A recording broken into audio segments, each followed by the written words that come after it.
Boa tarde a todos. Já agora gostava de introduzir o Karl-Friedrich. O Karl trabalha num instituto alemão, no DBFZ, que é o Instituto de Biomassa alemão. Estagiou, portanto, aqui no LNEG connosco, portanto, onde esteve, portanto, a conhecer melhor, portanto, o mecanismo, tanto de financiamento e mecanismo de portanto, todo o sistema de biocombustíveis em Portugal, portanto, nomeadamente o sistema de sustentabilidade de biocombustíveis, portanto, e incentivos. O Karl tem uma grande experiência, portanto, nesta área de políticas públicas, portanto, na Alemanha, portanto, conhece muito bem o sistema alemão e aquilo que foi o trabalho dele, portanto, aqui em Portugal, portanto, connosco, foi comparar, tanto os dois sistemas, o alemão e o português, que apresentam diferenças assinaláveis, e procurar, tanto eventualmente fazer algumas recomendações sobre, no âmbito da transposição da RED 2, tanto que Portugal está atrasado, tanto nessa transposição, tanto, e ainda não a fez. Portanto, vamos então ouvir tanto o Karl-Friedrich, tanto. Okay, Karl, you could take the Okay, I will start. Thank you for the introduction. Maybe I will also say a little bit. I will have to start the presentation. Do you see it? Yes, now yes. Okay, all right. I tell you a little bit something about myself. I started at DBFZ quite a while ago in 2015 as a student. And then later on from 2019, I worked there fully. But in 2019, I also, or maybe I will tell you, in my master thesis, I wrote also about RED 2 implementation in Germany, what residues are there and how to reach the advanced biofuels quota. And then later on, I went in 2019 to work at the Agriculture Ministry to help also in the implementation on these matters and to implement in Germany, which is called the GHG quota, which I will talk also later on about it a bit, which is basically the policy, how it was implemented in Germany for the transport sector. So yeah, that's my topic, biogenic residues for the production of advanced biofuels. And what I do here is I wanted to compare different data, which I will outline in a bit, about especially the European data with the German data. But then because I want to come to Portugal, I also want to compare the policy and also some Portuguese data with the European data. So yeah, that's the topic. I will go into it. But before I will talk a little bit about DBFZ, then also to give you a brief introduction about my working group and also the monitoring system we have at DBFZ for biogenic residues. And then I will talk about the research I did throughout this program. So about DBFZ, to just give you a little overview, DBFZ is basically a non-profit, and we're mainly funded by the federal government and especially by the Agriculture Ministry. And here just some numbers for 2020. There are over 100 projects that we did, and there are around 250 people working at DBFZ.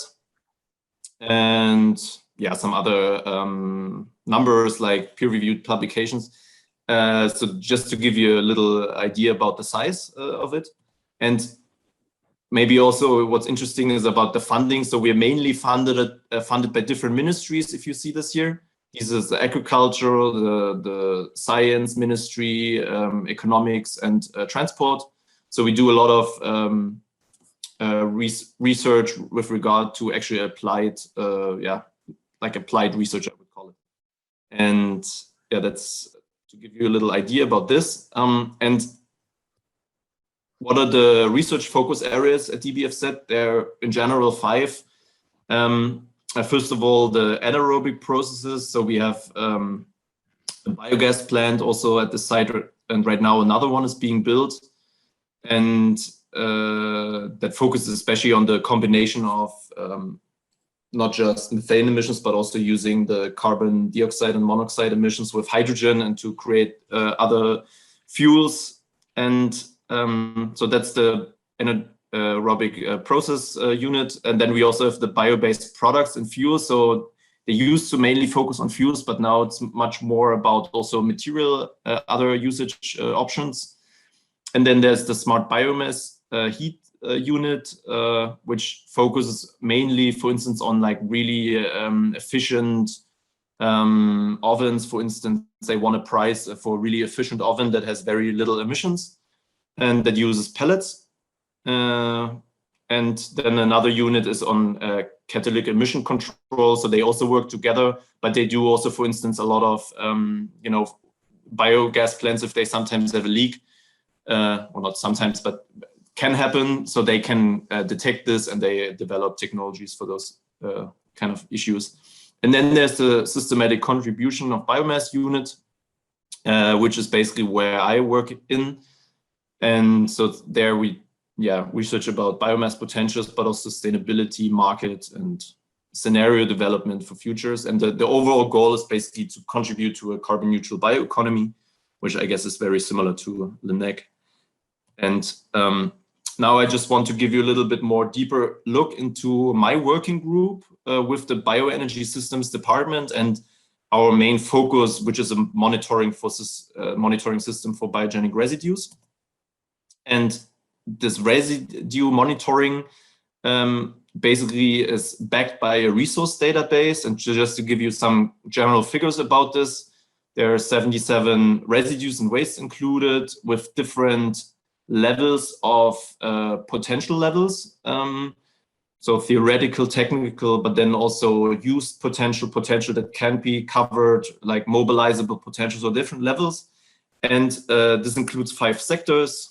Like in many biomass potential analysis, like agriculture, forestry, municipal, industrial waste, but also residues from other areas. And then basically these potentials, which are pointed out in tons, dry matter usually, are transferred always into like a possible usage option, technological usage option. So right now these cover mainly bioenergy options, so like biomethane, LNG, etc. But in the future, this is extended, especially to also other products of the bioeconomy, for instance, biochemicals, which is a very much a growing market. And close to Leipzig now, the first big biorefinery opened up, and they produce from beech wood, which is like a tree with leaves, basically. And there's not much demand for this right now because in Germany we have to restructure our forests. And so this is like a chemical plant that is basically operating using this kind of biomass now there. And then there's always like there's a typo here. That's supposed to be transport sector. Basically, then this bioenergy output is always translated and put into perspective. How much energy could you produce, for instance, in the road sector, in the rail sector, or in the air? So you know, like how much these potentials would actually transfer into this. And there are many combinations, and there's always a like min to maximum potential levels.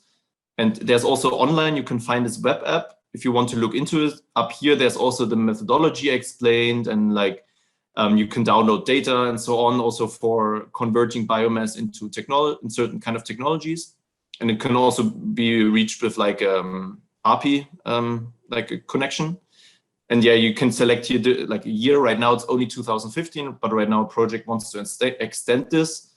And currently it's only Germany, but there are also projects working on other countries, and you can select characteristics, bioeconomy, or bio-based products, and certain biomasses like of these 77. So if you want, you can check this out. And if we now look at the whole monitoring stream, I told you there are different biomass potential levels. Here, it's the average values of all these potentials in Germany for 2015 in million tons dry matter for these 77 individual biomasses. And here you see these 5 sectors. And it basically starts with a theoretical potential, and then there's a part that can't be mobilized.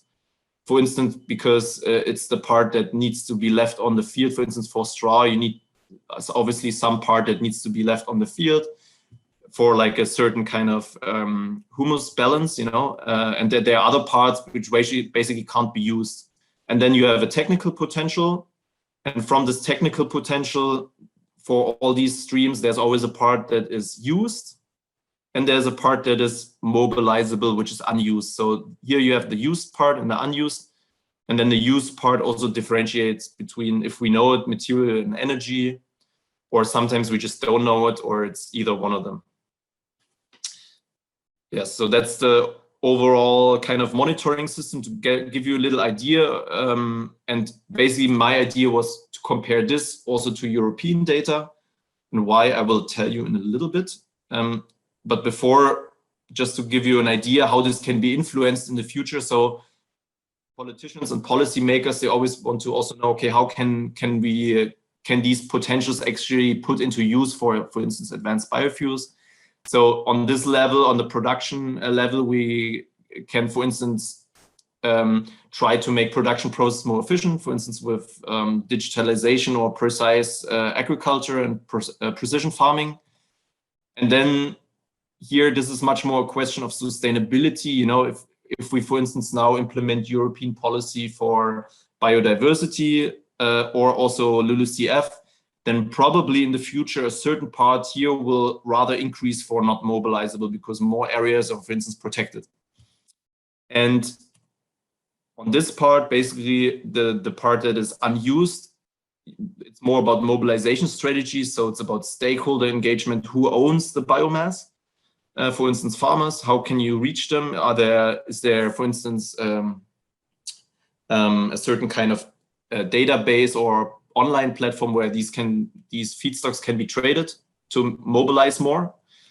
And here it's more with allocation strategies, the question of where do you want to push the use more into material or energy use. So that's very much a political decision on how this is incentivized. The German bioeconomy strategy prioritizes the material use, but currently we still have a very large energy use of biomass in general. So that this is also right now always under debate. And then there's a big question of optimization. So how much of, for instance, the material use can we transfer back into this technical potential by having a certain kind of cascading factor? So basically in which kind of products, for instance, can we push biomass so that it's recycled a lot and one renewable carbon is reused many times and not just once. For instance, when we burn wood, the emissions go into the air, for instance, and there's not really a cycle. So that's these are all questions that could increase or decrease potentials. But so that was about our monitoring, just to give you a brief introduction. And now I would like to talk about the research I wanted to do and why especially. So you know that all countries, also Portugal and Germany, had to has to send in certain reports to the EU and information, and especially the national energy and climate plans, the NECPs. And here you can see data. It's from FERN. I think it's more of an environmental organization, but I like this report because it shows some of the weaknesses, which I also see that all countries have on certain aspects of making these, giving this information to the EU. So, for instance, Germany, we lack in their view of this environmental organization, for instance, on how LULUCF impacts in the future have an influence on forest biomass, how much this could decrease it. Our NECP doesn't include in their eyes enough of this information. And also that the use in other sectors, for instance, non-energy uses, for instance, for chemistry, building, or other products is not taken into account too much. And for Portugal, it also looks similar, that the reporting, there is still some weaknesses. And however, for instance, Portugal, when like in eye of this environmental organization, had better focus on for instance, other uses. Yeah, so these are some of the findings from this report. And I also saw this while I was working in the agriculture ministry, that it's very hard to put this all together, but basically what's necessary is kind of a monitoring for bioeconomy. But as the EU is now proposing, and that's now my research agenda, so you all know the RED II, and now the Commission, they proposed a revision proposal for the RED II, and basically they increased the share of advanced biofuels. Before it was 3.5 with double counting, but individually without double counting, it was 1.75. So they increased it from 1.75 to 2.2%. And this requires a lot of mobilization of these residues and waste to produce these advanced biofuels. And my interest was always to look a little bit more behind, okay, what data is the EU using? How do they come to these conclusions that there is enough? And I wanted to compare to the German data. So that was the main, that was my interest. But here to come to Portugal, I had a little like a extended research agenda. So what I did was basically compare methods of different biomass potential studies and how they are quantifying biogenic residues. And then the second part was basically look at this data that is included there and to see how high are the potentials and how much of advanced biofuels could be produced from this with the European targets. In Germany, we implemented the RED already, and we put even a higher target for 2.6% for advanced biofuels, which was very much a political compromise. I think with the current government, this wouldn't have been this high, but with the old government, it was very much a debate between the Conservative and Social Democratic Party. And the Conservatives, they were basically more conservative on lowering conventional biofuels. And so there was like the middle ground, like lowering conventional biofuels a bit quicker, but then raising advanced biofuels more. And within this comparison, I basically looked at these different data sets. So Espresso from JRC for Germany and Portugal, then High Flex Fuel project. That's a project that was going on also at DBFZ, or we did some biomass quantification there for European countries. So I took data from this project for Portugal, and then for Germany, I took the data from our resource database, and for Portugal, I also found a publication from Ferreira et al.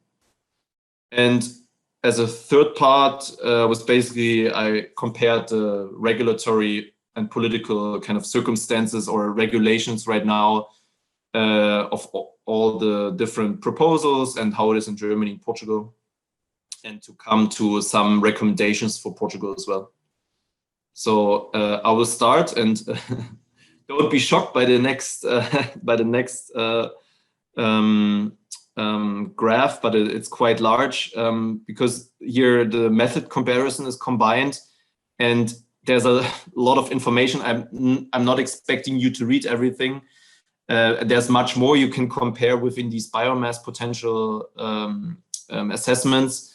But what I wanted to overall highlight is that in Germany, the method is very based on a statistical analysis.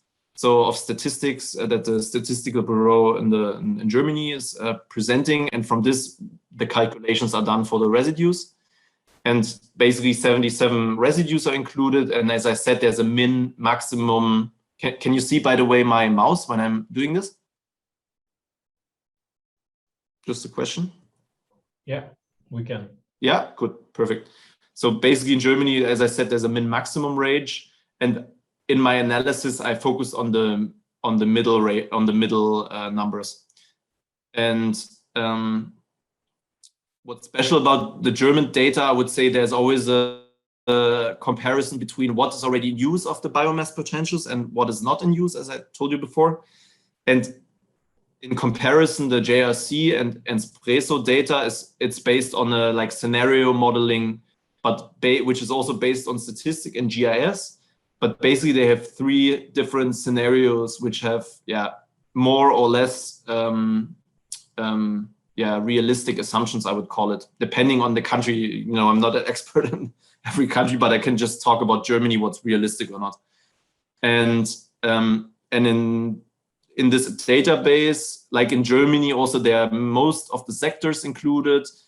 Some of the categories don't fit together so well, and but this data set is focused basically on statistical analysis, but it only includes, I would say, limited amounts of biomass compared, for instance, to the German database or also the European database.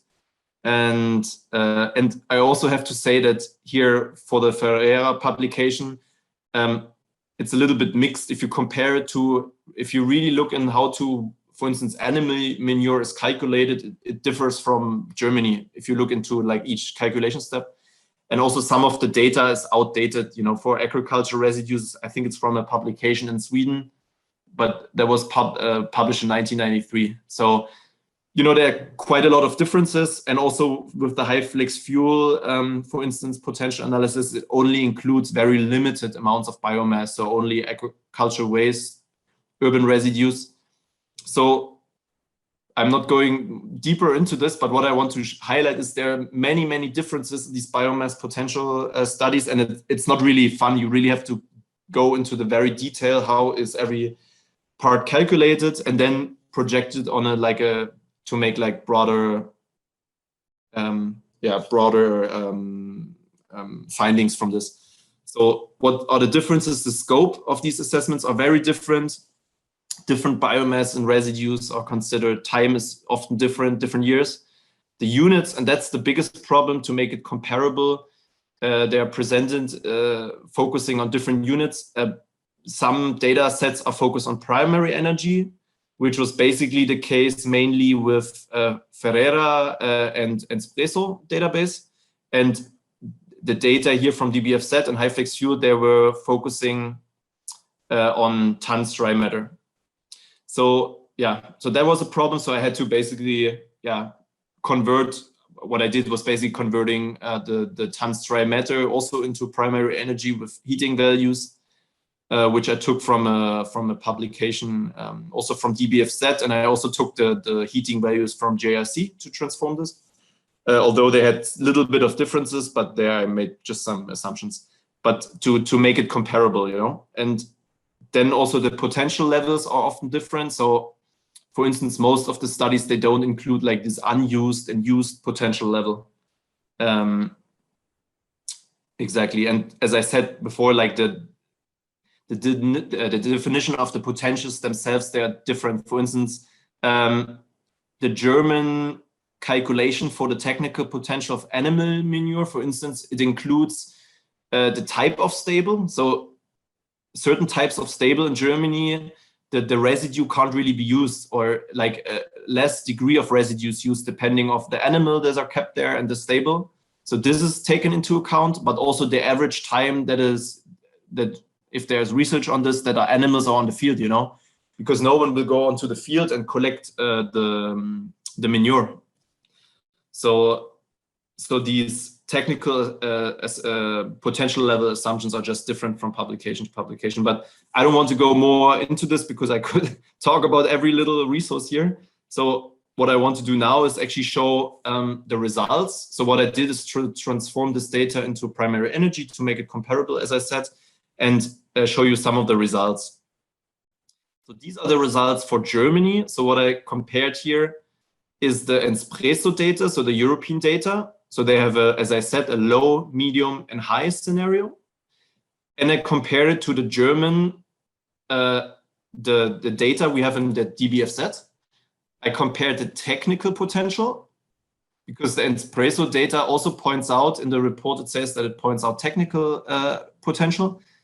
But I also compared, which I think it's more important, is the unused potential, because if we assume the technical potential can be used, then this part, the difference between unused and technical potential, I just show you again in the method to just, I think this is important to understand.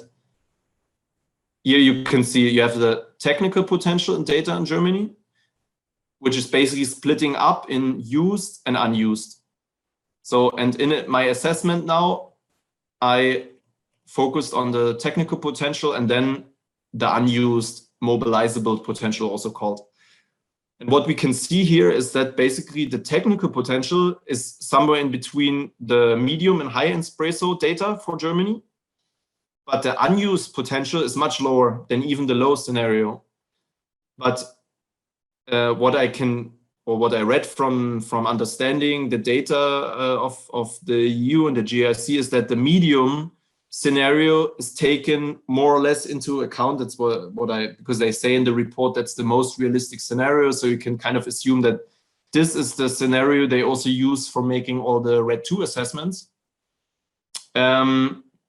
but which isn't completely highlighted in the impact assessments of the RED 2, that this is actually the scenario taken. So that's a little bit unclear, really. But yeah, what I want to show you is that basically there's a big difference between, in Germany, the technical potential, which is close to what the EU is saying, and the unused amounts, which are actually much less even than the low. And then you can now look into these categories.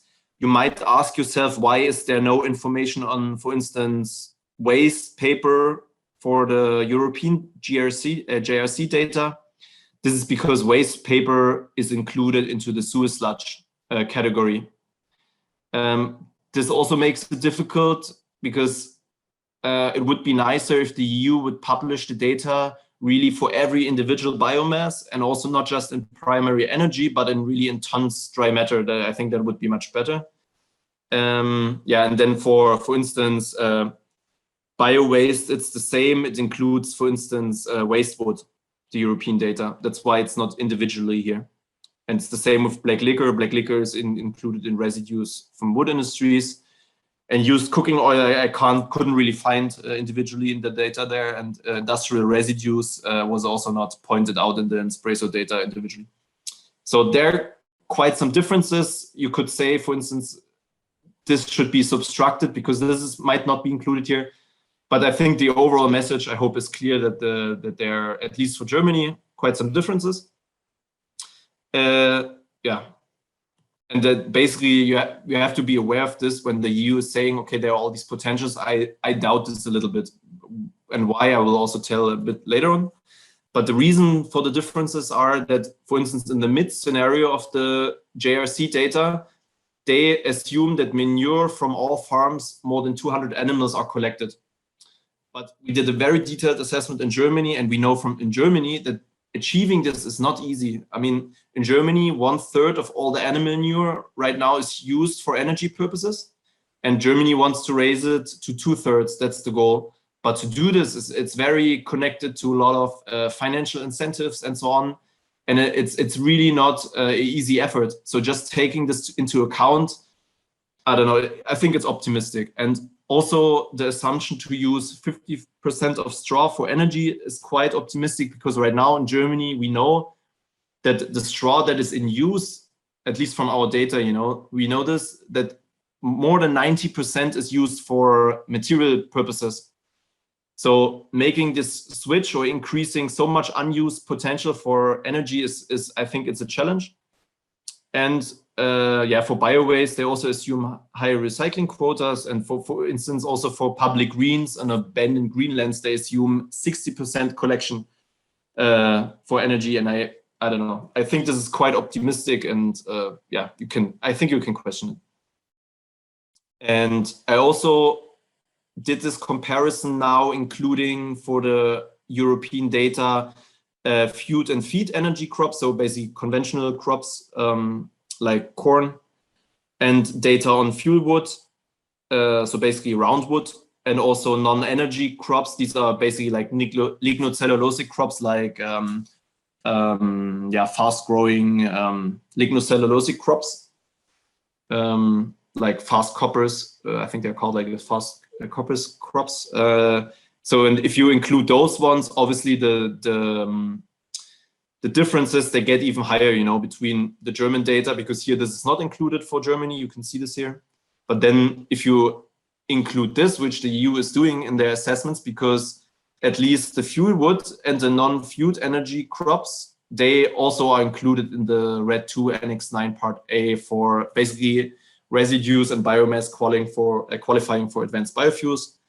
So I just want to point out that the difference here is even greater.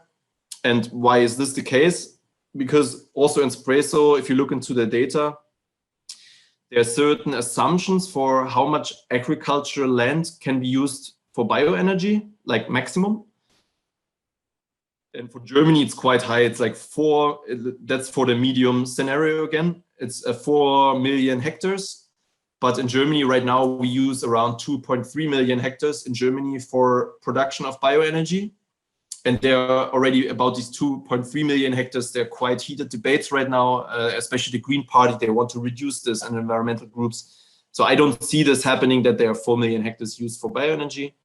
And in Portugal, for instance, in the medium scenario, it's assumed for 2030 0.5 megahectares basically, which would be 13% of agricultural land or even 52% of arable land, which is also, I think, quite high. The data to make this calculation was taken from FAO stat. And yeah, so I think also the assumptions for stem wood, for instance, in the medium scenario, that 50% is considered for energy, is completely unrealistic in Germany, because in Germany right now there's a strong push by the government to exclude primary wood from energy use and to incentivize this. And I think this can also be said for forestry residues. Yeah, and the secondary forestry residues like sawmill residues and so on, they are basically Germany all in use. And it's not that there's like a sawmill pile laying around somewhere. So yeah, that's basically the like a little of critique, I would call it. But now to understand you, this was primary energy focus, and now I wanted to convert this into advanced biofuels. So I took for every resource a certain technology, like for straw, Fischer-Tropsch diesel, manure, biomethane. So I only took one technology. Obviously, there are more options, and depending on the technology, the conversion yields are also different. But I just decided to take one because yeah, I had to make a cut somewhere. And I also took the same technologies for all the potentials, so I guess it's okay. But this is definitely a limitation of my research, that more technologies could be used, and like then a wider degree of conversion yields per feedstock could be achieved. But that's what I did, and to come to a conclusion about how much of these resources in the database could be used then for advanced biofuel production. So this is again in petajoules, but now focusing on these advanced biofuels. So for instance, industrial residue biomethane, used cooking oil, HVO, sewage sludge biomethane, and so on.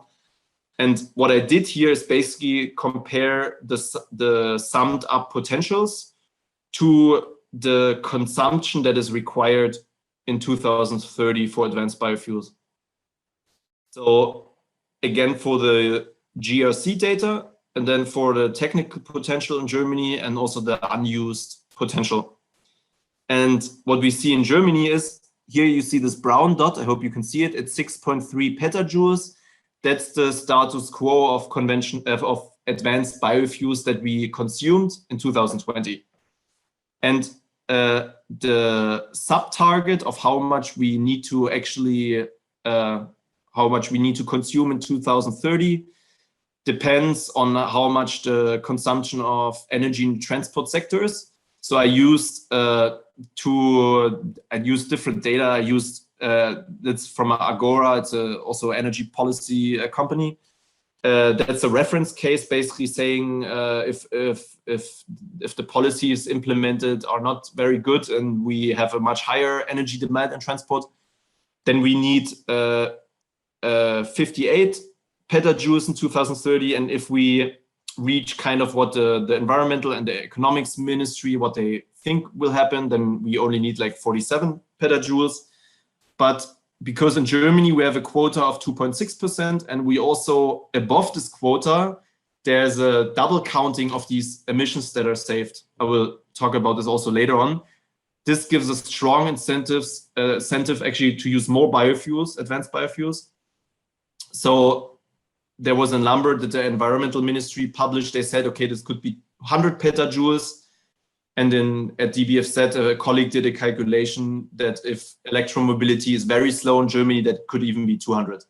But I think this is very high. But you can see, depending on how high it is, it would basically take up quite a large share already of what the mobilizable or unused potential for advanced biofuels would be in Germany. And so these are the results for Germany. And I also did this, obviously, again, including this is not so important, but I included also now the food and feed and non-food and feed and fuel wood. Again, these other biomasses, and then the differences get even larger. But so that these are the results for Germany. But now let's go to Portugal, and for Portugal it was a bit more, or like the results are not as strong. I would say they're a little bit more vague, because the biomass potential assessments, high flex fuel and Ferreira et al. Ferreira et al. They include 5 different categories: so sewage sludge, bio-waste, logging residues, manure, and zero straw, and other agricultural residues. But the high flex fuel database only includes a limited amount, so I don't know, it's not such a perfect database for comparison. But what we can see here is, for instance, that manure for high flex fuel and to its dependency from Russia, fossil fuels.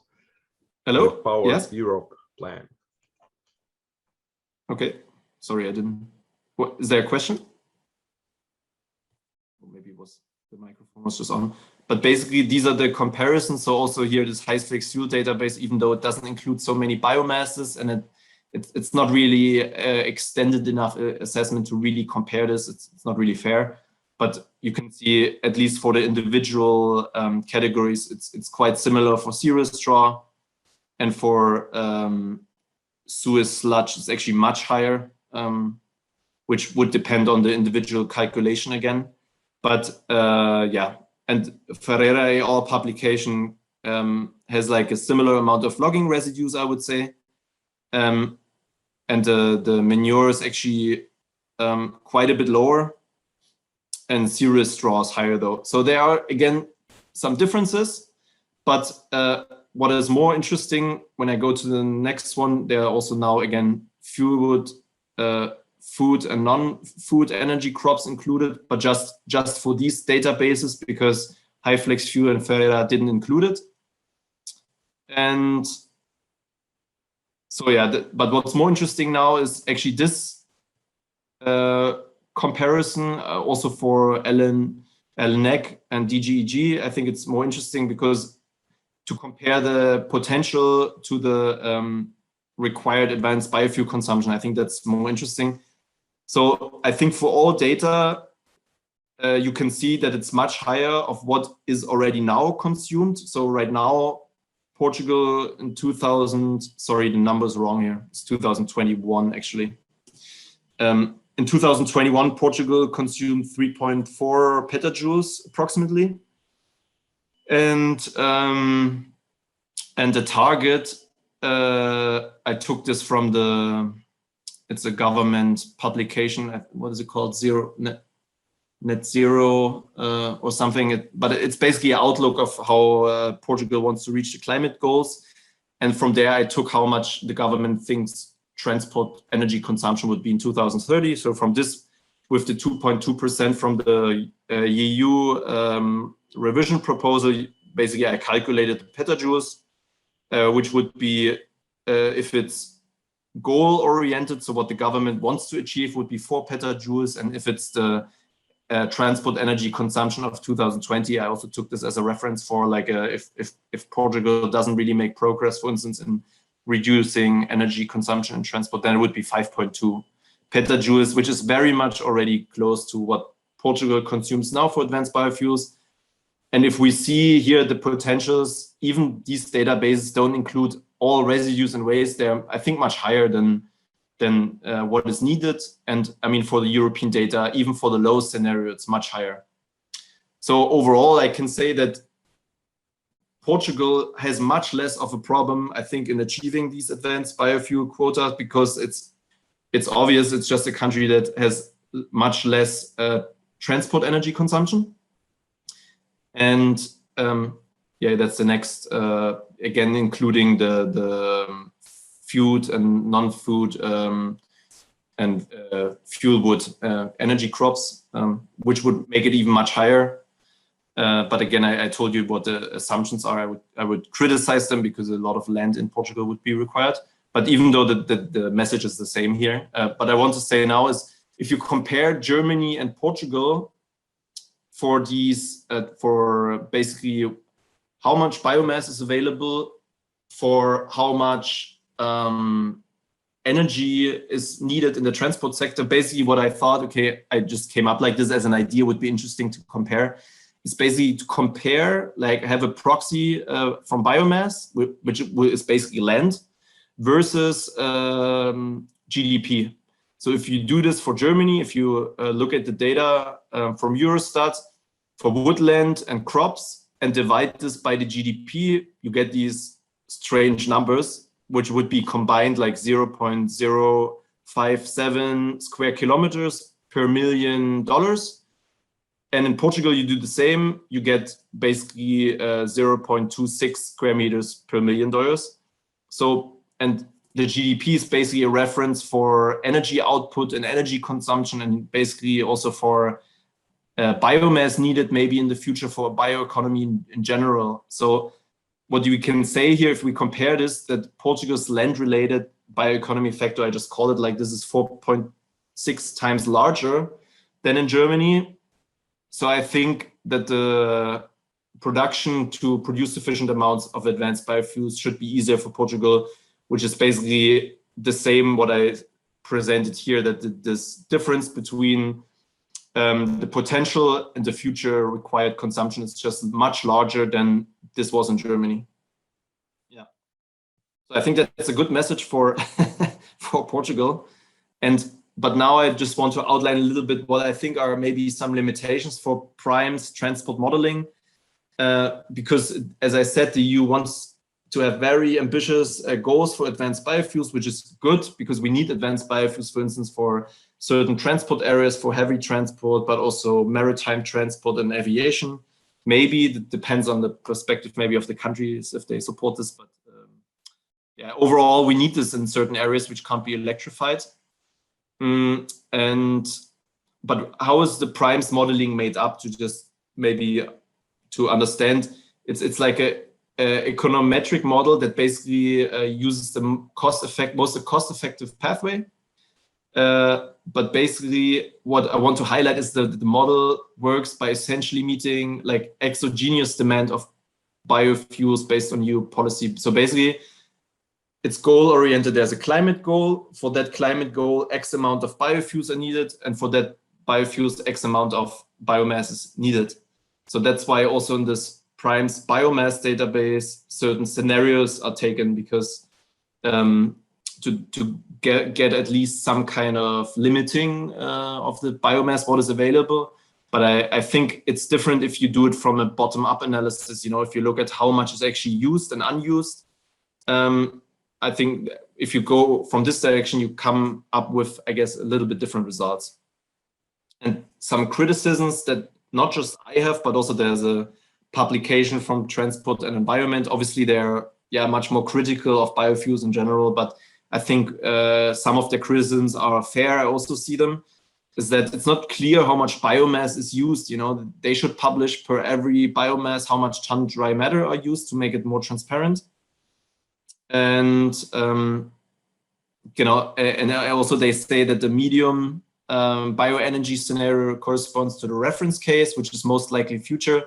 But as I said, I think the medium scenario is quite optimistic. I think at least for Germany, for many residues I looked at, it's more like the low scenario that is realistic. And I will talk a bit about this later on in another slide, why I think there are more assumptions have to be taken into account to really come up with a realistic biomass potential level. And as I said, there are no values given in tons dry matter. Different feedstocks are grouped together. It's also unclear what the heating values are. They don't say per feedstock what the water content is. And sometimes they're given in terajoule per ton, which doesn't make any sense. It's way too high. I think that's a mistake, which I don't know for sure, but this can't be realistic, I think. And also the prices for the countries, what is assumed in this whole assessment of primes is, I mean, I hope they are updated now, but at least in this database, what they published, it's not correct. I mean, for straw, for instance, in Germany, they assume a regional price. I mean, straw prices in Germany, they're different in all regions. They fluctuate and so on, but they set a price of 60 to 100 euros per ton. But in reality, I checked in 2020, it's actually 80 to 90 to 130 euros per ton. So I think in a growing bioeconomy with much more biomass demand, we can expect to see these prices go up a lot more. And I don't know. I don't think this is sufficiently addressed, at least from what I read in these publications. Yeah, and then there are more criticisms. Basically, I also think it's not really clear outlined how other sectors cope with like that more biomass is used, because the basic assumption is basically that if there's not enough of unused potential, that obviously from other sectors biomass needs to be pushed into energy use. At least for Germany, that's very true, I think. And because Portugal, I mean, I don't know too much, but I don't think Portugal has such high consumption of biomass for energy purposes so far. And yeah, so this is a little bit unclear. And yeah, there's also more criticism in this publication that some of the technologies like algae are basically unproven. Exactly, and how I said this already, how existing uses of biomass are treated in the models is unclear.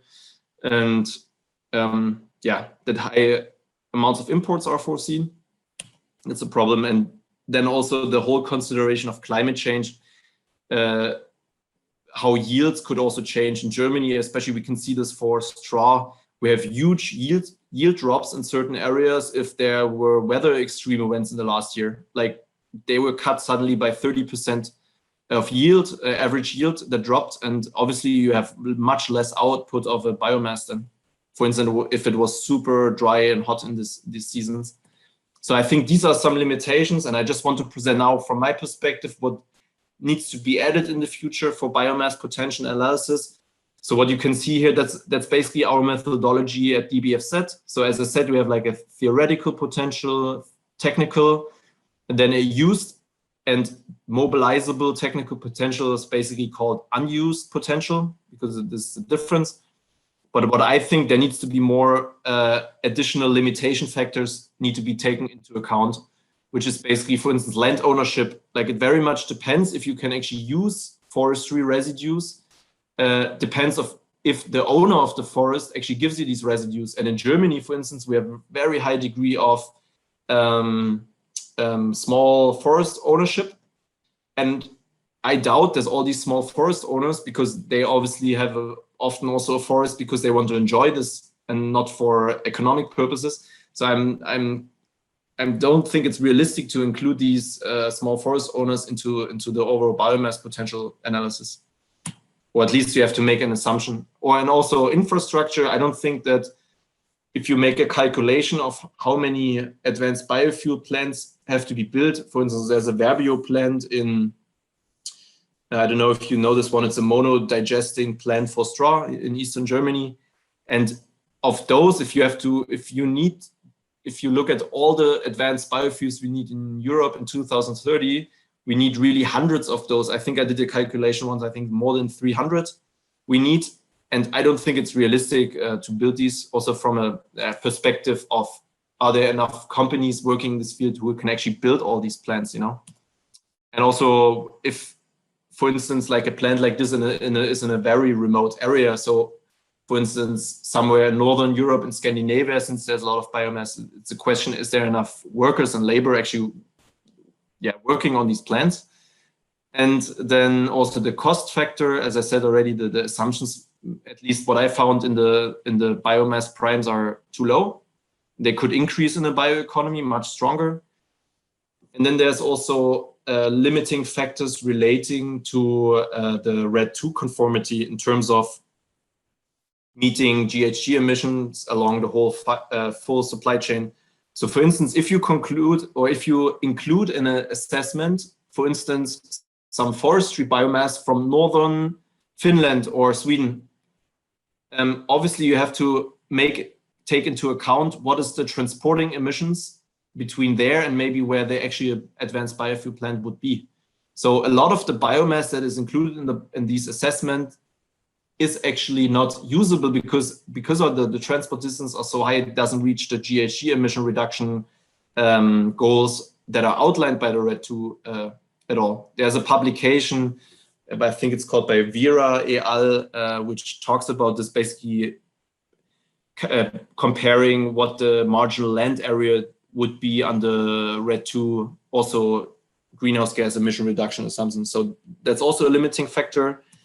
And then current and future policy. For instance, in Germany, we have a debate now about not using primary wood. And I think also in the parliament right now in the EU was decided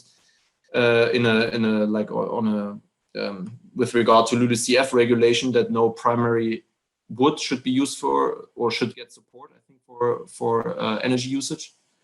And in Germany, we also have a law, it's called Maisdeckel corn lid. It basically limits the area in Germany that we can actually grow corn on. So we have limiting laws that limit this. So making an assumption of using 4 million hectares is just, it doesn't just go against like what policymakers think, but also what is actually in some cases, what is the current law.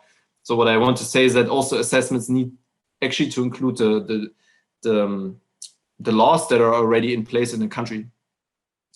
And obviously, another limiting factor is maybe that not really good market platforms exist. Like in Denmark, for instance, there's a straw auctioning platform and system, which I think is very good to mobilize these residues. It doesn't exist in Germany, for instance. And then, yeah, as I said, future extreme weather events have to be taken into account.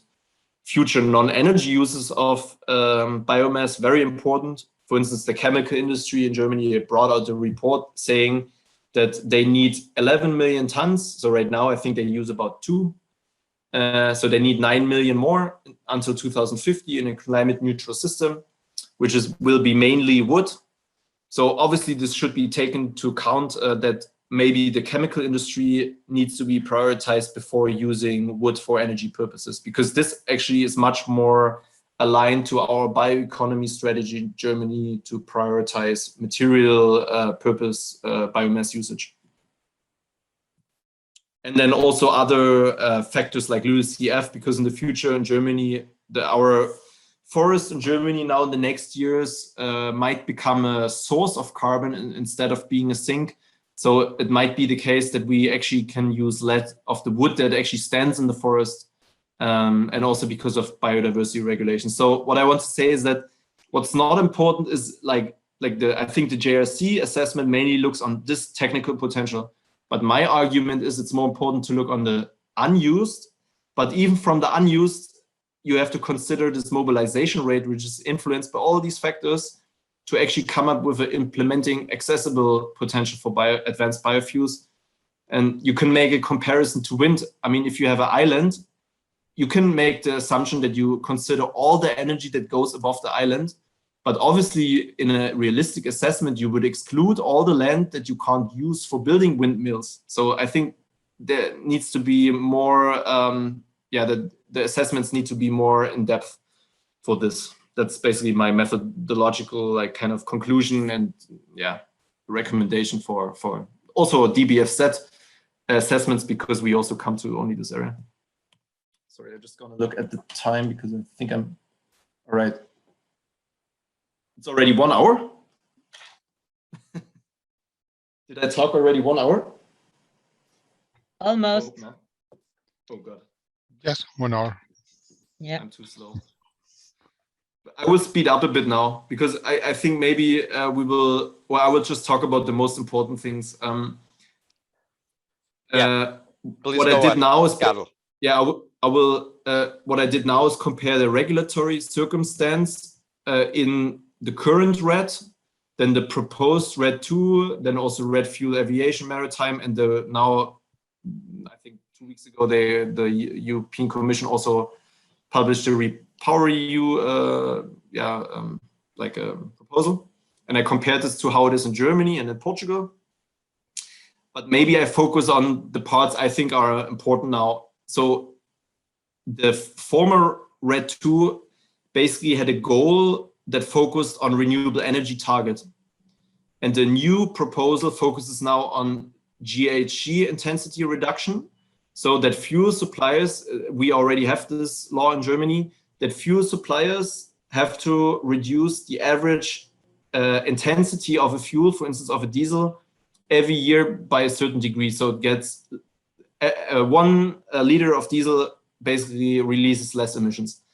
And So in Germany, we have a quota that is 25%. However, in Germany, this includes multipliers. So without multipliers, it's 15%. Basically, it's fulfilling already the 13% of the EU. And yeah, this is equivalent to like 32% energy target. And this quota in Germany increases every year.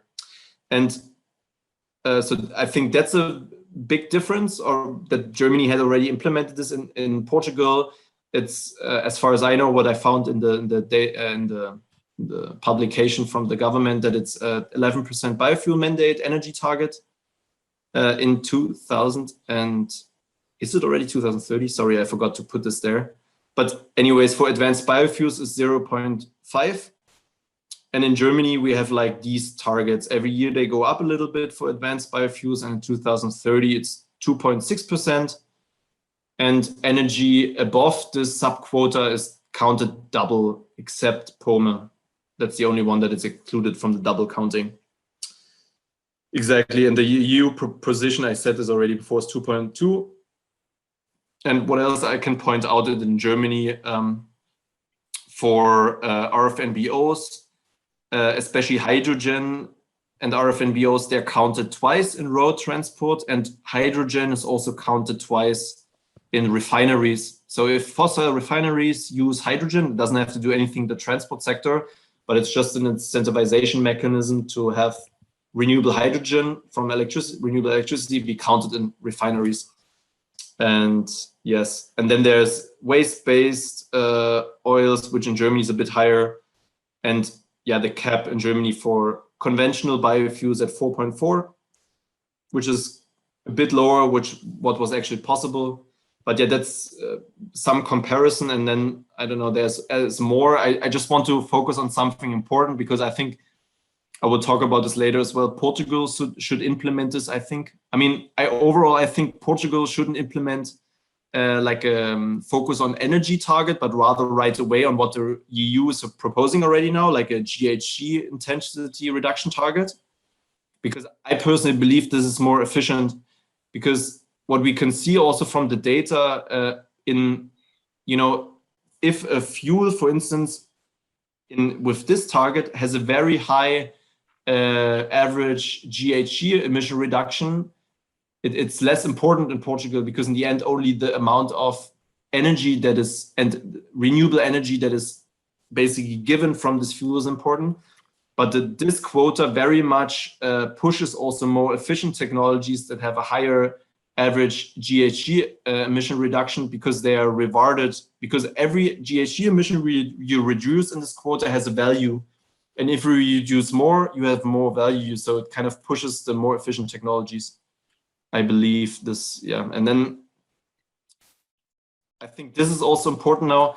So as you remember, in the old RED, there are certain multipliers for this renewable energy for advanced biofuels, electricity.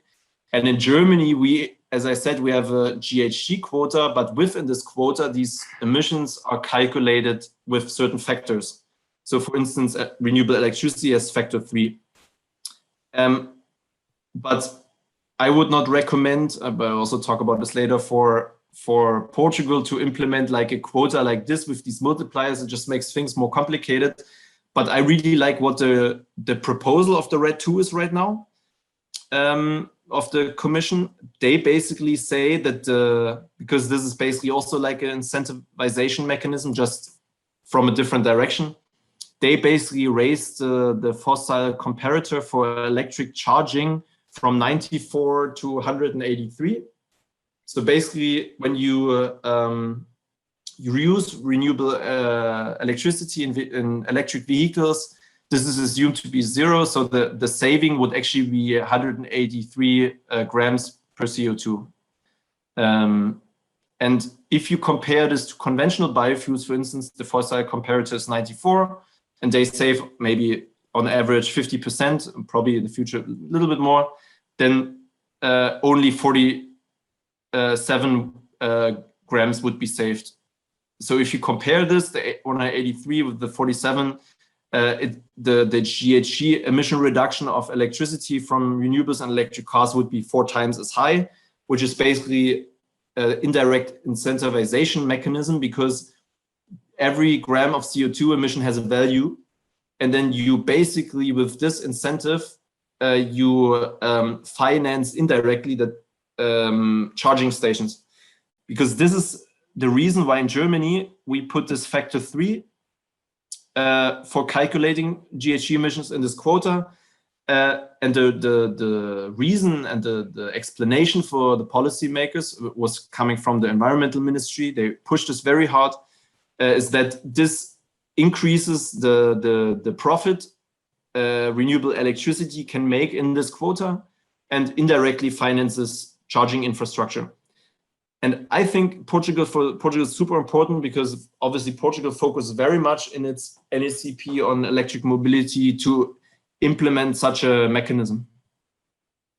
Yes, and I don't know, some other contents are basically Germany, we have a very early palm oil phase out and biogenic hydrogen. So hydrogen from biomass can only come from part A feedstocks. And this is not so important.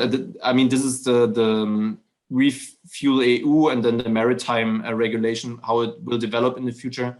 But because of the time, I won't focus on this now. I just want to say that in Germany, we only have a quota for power to liquid, so synthetic fuels, which doesn't include biomass resources, because as I said, in Germany, especially the environmental ministry, they're very reluctant on using biofuels in aviation. So this is only for synthetic fuels, a quota which increases. And yeah, now I would quickly, if there's enough time to talk about, if you still have time for some policy recommendations. And I first wanted to say what the International Energy says in its country report. So they say, okay, develop a clear strategy for rapid electrification and also use of sustainable biofuels. And then they also say, which I think is super important, is clearly identify the role of sustainable bioenergy needs to play in all sectors. So I think if Portugal wants to make a plan, it should also include the future consumption of biomass, not just for energy, but also for chemistry, for maybe also for building, because in Germany, for instance, we have a wood construction initiative to use more wood for buildings, but also something else that's important is, for instance, peat replacement. I will also talk a bit about this in the next slide. But these are some recommendations. And if you look now at the National Plan for Promotion of Refineries of Portugal, I translated this, what was in Portuguese, but I translated in English. It's basically, there are some outlining, there was a SWOT analysis done by the Portuguese government about basically future of biorefineries, and basically it says that in this national plan that there should be incentives for stable legislative measures for medium and long term, and then there needs to be like some technology push to use these residual biomass, which I completely agree with, and that it shouldn't compete with the food chain. I think so too. Yeah. And that there are focus areas, which I think I completely agree with. This is right. And I also agree with the SWOT analysis that and you all know that RED II isn't implemented yet, like in many European countries. And I have to say in Germany, we had really big, difficult problems implementing this, also with the sustainability acts for implementing the sustainability requirements. It took very long time. And even now there's still a lot of problems because there were a lot of mistakes in it, from my opinion. I mean, yeah. So, yeah, so these are some, that's basically some findings of the national plan from Portugal itself, which I think I agree with. And now to make some recommendations for Portugal, as I said already, I think Portugal should not transpose the old RED, but rather focus on the GHG intensity reduction target and to include a mechanism for e-mobility. And I would recommend to use what the European Commission is proposing. So improved fossil comparator for e-mobility and no multiplication like we did in Germany, because I think it makes the quota more complicated, why like this, I don't go into detail now, but what I think is really important is to also to include some valorization to give the GHG emission reductions of also corporate and private charging like a value, so that you have an incentive for with corporate, I mean also like in terms of like public charging stations and private charging at home, to give this an incentive. And you can look here later on if you want at these two links. It's explained in English there how it is done in Germany. So in Germany, if you have a private car, you basically from charging at home, you receive, depending on, because there's some intermediate company that basically pays you this money. Because what happens is you charge your car at home, and because you have an electric car and you charge your car at home, you save emissions basically. But obviously the government doesn't know how much electricity you use at home exactly. So they make a broad assumption, but in the end, this can be worth 250 to 400 euros, which a German electric mobility car user gets back from the environmental agency in Germany who takes care of this, applications and so on, because you have to send in your car registry of your e-car. And then also, then these emissions that are saved, then the environmental ministry sells to, for instance, Shell, the fuel suppliers who have to reach emission reduction targets in the future. Basically, they sell it to the market. And basically, this should happen, I think, also in Portugal for private charging, but also for public charging, corporate public charging. Yeah, I think this is important because it incentivizes building up charging stations as well. And I also think this doesn't really have to do with the RED II, but I think there should be some kind of solar obligation or incentive for new buildings and also built areas. Maybe this also exists to some degree in Portugal already, but I think this is also quite important to connect this incentive of charging with also solar panels that you actually produce power there. And yeah, maybe also to allow renewable hydrogen used in refineries within this quota to be counted like we do in Germany. And I think also the EU Commission now pushes this as well in the proposal. And so these are some recommendations in general, but now I focus, and that's the last thing I want to do, a little bit more on advanced biofuels. So I can recommend this publication by Mendley et al. It summarizes different biomass potential assessments for the whole EU. And what it basically says, the main findings are that for 2050, the trade and import for biomass will increase. And why is this? Because mainly the costs for biomass in non-EU countries are usually lower. And most of these potential assessments see enough potentials, technical potentials, but still we will import more biomass. So even though we have our own potentials, biomass comes from abroad in the future more. And then the study also differentiates in like woody biomass and agriculture biomass. So what we can see is that that the woody biomass consumption will exceed what we have in these assessments. And what I also want to point out is that the demand of EU bioenergy is mainly met through forestry feedstocks and only little from agriculture, but that the potentials we have on the supply side is like 29 to 50% forestry in all these assessments, but a large part is actually residues and energy crops from agriculture. So there's a mismatch between supply and demand. Demand is higher on lignocellulosic crops, and supply, we have more potential on residues, which I also think that, and this is also what is shown by the impact assessments of the EU, that we need to grow much more lignocellulosic energy crops on agricultural land to meet this biomass demand. But this is important to have in mind, and I think, and I can only recommend this paper. And then I want to show you, just go a little bit more into detail about the current advanced biofuels that we use. So in Germany, in 2020, we used overall 6.3 petajoules, and it's 4% of all biofuels, because we use much more other waste-based Annex B biofuels and conventional biofuels still. But within these advanced biofuels, it's mainly POMATs, 50%, 23% palm oil, and then this is biomethane from like waste from industrial processes, mainly from food industry, And then also biodiesel from Pome and biomethane from straw, which is Verbio plant. It's a monodigesting straw plant, only 2%. So what we can see overall is that most of the feedstocks we used is oily. So this, and this. And these are basically residues and waste that are already mobilized. It's not like that they're like laying around and no one uses them, but my opinion is they're mainly mobilized already. For instance, tile oil can also be used for other material applications. And so I question that currently with the first data that is out, that we really mobilize what the EU is arguing, the EU and the JRC, they're arguing with unused or like potentials in Europe. And the policymakers always argue we want to use unused potentials. But in reality, we just divert using potentials that are mainly coming from abroad and that are maybe in use and that are mainly oily. So these are often the cheapest options and fuels to reach the quotas that the EU has outlined.